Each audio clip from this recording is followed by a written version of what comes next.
Olá, sejam bem-vindos ao Direito em Tópicos, o canal de aulas de direito grátis onde você tem a oportunidade de saber como aprender direito e entender mais sobre os assuntos apresentados em outros ramos do direito. Estamos no curso de Teoria Geral do Estado, uma introdução ao direito constitucional, onde nessa aula a gente vai estudar o federalismo.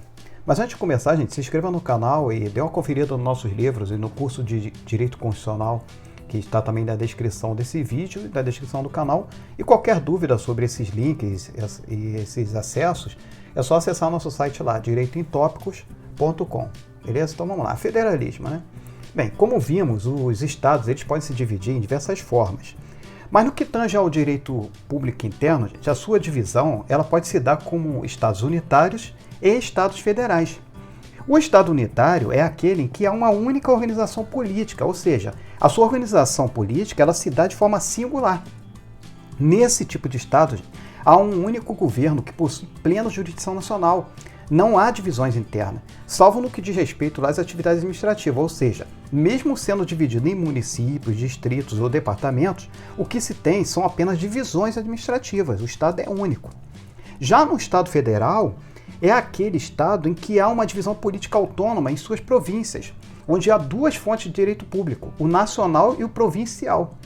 Queiroz Lima ele traz uma definição de Estado federal da seguinte forma: é um estado formado pela união de vários estados. É uma definição bem simples, né? Então a gente vê que o Estado federal ele se projeta no plano internacional como uma unidade política. Podemos também ver na doutrina uma definição mais precisa do Estado federal, que é a seguinte, ó. O Estado federal é uma organização formada sob a base de uma repartição de competências entre o governo nacional e os governos estaduais, de sorte que a União tem a supremacia sobre os Estados membros, né? E estes sejam entidades dotadas de autonomia constitucional perante a mesma União.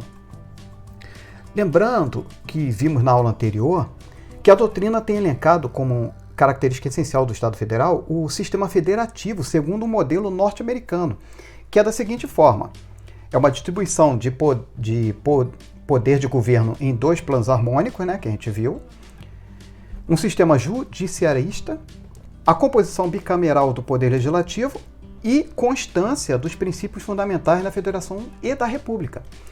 Nos Estados Unidos, o federalismo ele surgiu da união de 13 colônias que estavam sujeitas à dominação britânica no século XVIII, se constituindo inicialmente numa confederação de estados, né, em 1781, com o objetivo de fortalecer a defesa em comum. Mas com o tempo verificaram que a União Confederal, né, era instável e precária e que não solucionava os problemas internos, em especial de ordem econômica e militar, né?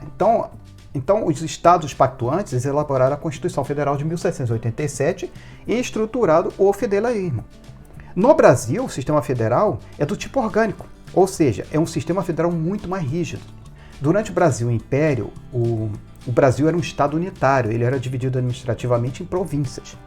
A sua transformação na forma federativa foi se dando paulatinamente, pois diante de um território extenso, né, de várias mudanças climáticas, diversidade étnica, a sua descentralização política ela foi necessária, possibilitando dessa forma, pelo ato adicional de 1834, né, a concessão de uma autonomia provincial. Então, diferentemente do processo de federalismo americano, que se deu de fora para dentro, né, no Brasil, tal processo ele se deu de dentro para fora, ou seja, com a queda do imperialismo central, surge a ideia democrática com um viés focado no princípio federativo.